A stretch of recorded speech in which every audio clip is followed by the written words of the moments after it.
Tutorial 3. Creating a new contact and confirming the contact list. In this tutorial, you'll be shown how to add a contact and how to confirm the contact list. Let's get started. To begin, log into your online services account. Once you have logged in, click on the Applications menu and select User Management from the drop-down menu. At the top navigation pane, select Contact and User Management. Now, click on the Add Contact button. On the following screen, enter the contact's name and click Save this section.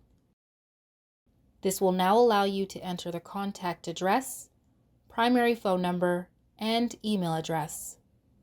When entering in the address, begin with the postal code, and then click the Go button. Once you've added the address and contact information, click Save this section.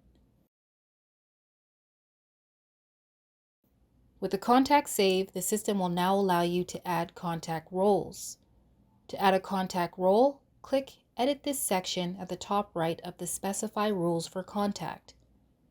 To add a new contact role, select a role from the drop-down menu and enter the effective date of the role. With the effective date entered, click Add Role. The new role will now be added to the list of contact roles for this contact. If you made a mistake and added an incorrect role, you can click the Remove this role button prior to saving. With the contact roles correct, click Save this section. To create a new user ID for this contact, click Edit this section at the top right of the User Details section. Then, to create, click the Create System User button. The system will generate a user ID and temporary password. When creating a new user, remember to provide the contact with their new user ID and temporary password.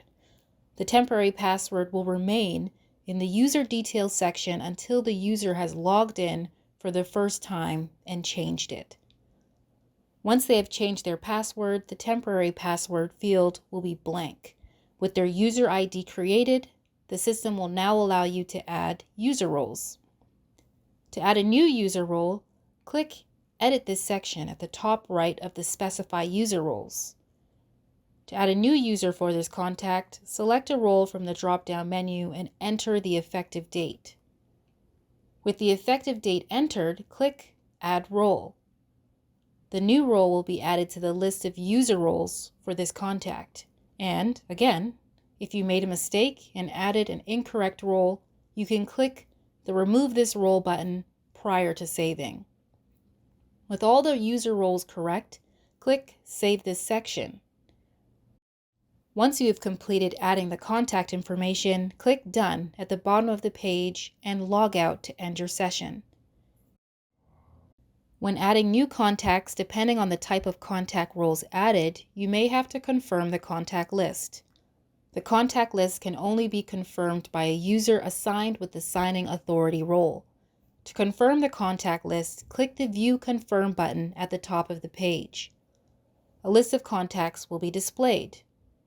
After reviewing the list for accuracy, click Confirm this contact list at the bottom of the page. The contact list status should now be displayed as Confirmed.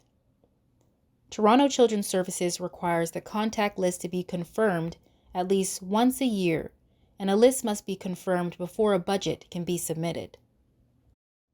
From this screen, you can either log out to end your session or return to the online services main page. And this completes the tutorial. Thanks for watching.